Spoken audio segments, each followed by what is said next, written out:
Welcome back to another episode of Exploring Whiskeys. Again, I'm Eric. And I'm Kevin. And today we have a probably First and farthest whiskey. Yes, I'm technically, going to say. yes. That's pretty far. The time zone's like 20... Yeah, it's crazy far. Yeah. Crazy far. This is Starward two-fold double grain whiskey from Australia. Yes. And you know where I found it? I found it in a grocery store in O'Fallon, Illinois. Schnucks. Had to stop in to pick up some beverages for the hotel for the weekend at a lacrosse tournament, and I stumbled across this, sent you a text, and you're like, Gotta buy Australian whiskey. Like, you gotta buy it. Gotta buy that. Gotta try it. One, I was like, I've never been in a grocery store that's had a full-blown Like whiskey. liquor section. They had it all. Yeah. Yeah, they even had the stuff that's behind the glass. They had to ask for Oh, help. the fancies. Yeah. Nice. Schnucks. All right, there's not a whole lot that I found out about this particular bottle, it's a Melbourne, Australia-based whiskey, and the two-fold double grain. It's just a nod to the fact that they only use 2 grains. It is 60% wheat and 40% barley, malted barley, and that's it. So that qualifies it as a wheat whiskey. Mm-hmm. It's a weeder. It is totally a weeder, but that's a lot of malted barley too, so I'm kind of expecting some cereal grainy type things coming through here. And finished in Australian red wine barrels. Shiraz. Probably, yeah, definitely. I know that's one of the main ones. It's definitely the Shiraz, but what I think they do, what is Malbecs out of there? I think so. There's a handful of red wines that they do. I joked with my wife coming home because she, like when we first dated, she yellowtail. Oh yeah, that was her thing. Yeah. Yeah. Well, they definitely were big Shiraz people, right? Yeah. They got a kangaroo on the front, don't they? They do. Yeah. There you go. The roux. So yeah, I bought this, and we actually ended up going back to the same grocery store the next day, and there was a nice lady that was serving us samples. Oh, nice. So I already already bought it, but you got to at least sample and see what you got. She was nice, so she gave me a $5 rebate coupon. Oh. I was like, thank you. Appreciate it. There you go. Now it is 80 proof. Yeah. So that's we'll hold that against it.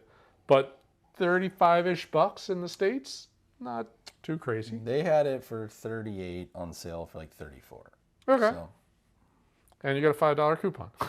which I never actually did. I threw it away. Well, I get light fruity honey and apples.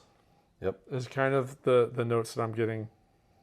Like a Honeycrisp apple. Yeah, Yep. Right there. It's nice though. It's for an 80 proof whiskey. It actually has a nose. It's not buried in and just not noticeable. There's something there. That's nice.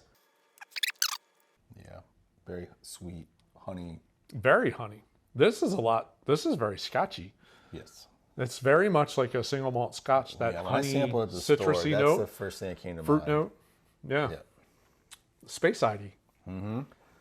But the fact that it's 60% wheat is obviously not normal for scotch. And a lot of wheats Never been to tend Australia, so I don't really know all the demographics. I mean, I'm assuming corn is not big over there. I don't know the answer to that one. That's an interesting question. Because they only went with wheat and barley. That is beyond my realm of knowledge. Well, without corn, like I mean, this is good. This is very good. This, honestly, for one Australian whiskey, which Australia is not exactly known for their whiskey. I had to like grab my wife. I was like, wait a minute. They actually. But this is very doable. Slightly higher proof would be preferable. Well, so after I got home, we talked about it. One of the local liquor stores has their single barrel. Yeah. Which I would assume hopefully be a little higher. Usually, proof. Yeah. So, but that one is also double the price. Right. So it would be worth. Be interesting, especially in a little AB-ish. The fruit and the sweetness is really the palate as well. There's not a long finish to it. It does kind of just disappear. It just goes away. Yeah, I like the sweetness. I think we talked about this on a previous episode. Obviously, we're always big on, oh man, I wish this was a higher proof. Wish this one was higher, but not too high. No, I don't want 115 or 10. Like, I don't want that. Put this one in like the mid-90s. Yep. Mid-90s. That would give it a touch more of a bite, maybe a little bit more body, a little more oil, and a little more length. It just kind of, it disappears. It gets a little flat at the end of it. But everything else about it's really nice. All right. I took two big sips out of that one. I know. It's a habit. See what water does. I'm going to guess that's, all right, I take smaller sips just to try to taste it a little bit more. I get a little bit more of a toasty baking spice note at the end now that I didn't get on the first sip or two sips. It is starting to go outside of just the fruit and honey note. So it was interesting on their bottle. They're saying with aromas of spice, vanilla, tropical fruits, and cereal. So on the nose, I would say get the vanilla. Yeah, there's a vanilla. The cereal from the barley. The barley, yeah. But the palate, they're saying rounded, carrying hints of red apples, which we've said apples, and berries. And then the finish is delicate with soft tannins from the wine. Okay. And lingering red fruits. Red fruits. Yeah. I don't get quite the point to where I'm getting red fruit. No, me neither. Fruit, yes. No, I'm not quite getting the red fruit. That whatever that spice note, that baking spice note, that's a little bit of a tanniny note. Possible. Like an allspice. Yeah, Smells sweeter, but I almost pick up more wood now. Yeah, there's a lot more on the palate too.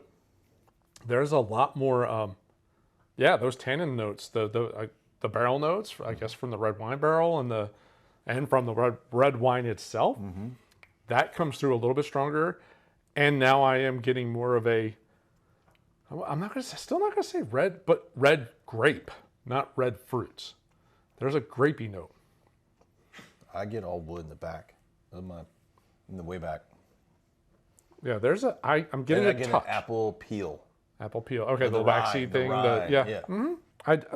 Just a touch of a grape note. Again, maybe grape skin too, like a little bit of that note. But wow, my mouth is dried out on that one. Yeah, the wood impact, or the tannin impact, is way stronger with water. I can honestly say, I didn't even think that. I didn't know. This is not what a country that I would think. Yep, didn't think they even made whiskey. Yeah. Thought they were beer people. Well, wine, the big wine. Beer and wine. Yeah, true. But no, I would That's say not bad. only using 2 grains. That's definitely not a bad whiskey. That makes me interested to see what else they can do. I haven't even looked at their website. So they say what else they have? Well, I know they got one more bottle. Right. The single barrel. The single barrel. It's a black label. For the money, definitely worth it. It's a solid buy. I think it's a good bar thing to be like, yo, I got this Australian whiskey. Like, you got to give this a shot. But it's a solid profile as well. Wish the proof was just a touch higher. Just again, to your point, like mid 90s would be great, or low 90s, somewhere in that range would be great. The wine impact isn't overly noticeable, but I think you kind of get some of the fruit notes off the wine, which is nice. It's not a bad thing. I think once you add the water, I think you get more of it. All in all, yeah, I would recommend buying that. I think it's a good bottle to have, just for the conversation. $35, and then again, what we saw here, the single barrel was double that. Yeah, 71. Yeah, it was just over 70. It's very fun to do our first Australian whiskey. Yeah. We'll get our hands on that other bottle. And we'll see if they got more. Because if the liquor store down the street is getting a store pick, I would imagine. They probably have some kind of a connection they're working through. Nice little score in a grocery store. Yeah. I even went to a number of liquor stores in the area, and they had garbage. Not as good a selection as the grocery store. The Schnucks grocery store. And I did get another bottle. Actually, 2 bottles. They were on clearance. I've never gone to a liquor store that had a clearance aisle. Technically not a liquor store; it was a grocery store. But they marked some bottles that were like $38, $40 down to like $15. Just because they wanted to clear off shelf One space. was from Missouri, which we'll do on another show because I've never had a bottle that's been distilled and bottled in Missouri. From Missouri, and then that Noble Oak, which we've had before. But yeah, that one, marked down to $15. I need a Schnucks here. We well, obviously Tennessee needs to change. we need to change our liquor laws first. Let's start with that. Let's allow shipping in the state of Tennessee. Let's start there. Can we get there? Hope you enjoyed our first Australian review. Yeah, right. So again, we're going to track down that other bottle and then see what else they got. Exactly. So, well, thanks for joining. Again, hope you enjoyed it. And if you know of any more that have come out of this particular distillery, Or any other Australian whiskey. yes, we again, we're all about exploring. So let us know. This distillery, another distillery in Australia or New Zealand. Right. We'll give it a shot. They share the same continent. Yeah. Yes. Yeah. No, they do. Yeah, they do. Let us know. We'd love to try to track that down. Probably not going to fly over there and get one, but we'll poke around the liquor stores around here and see what we can find. But again, if you did, we'd encourage you to hit that like button down at the bottom of the screen. And if you're new to the channel and you like content like this, subscribe. We put it out, well, 2-ish times a week. We've struggled a little bit on getting some things out due to vacations and just life getting crazy. But it'll get back to a regular cadence of 2 a week, and we'll be good. So definitely subscribe. Yep. Well, thanks for joining. Good day, mate. See you on the next Cheers. episode. Cheers.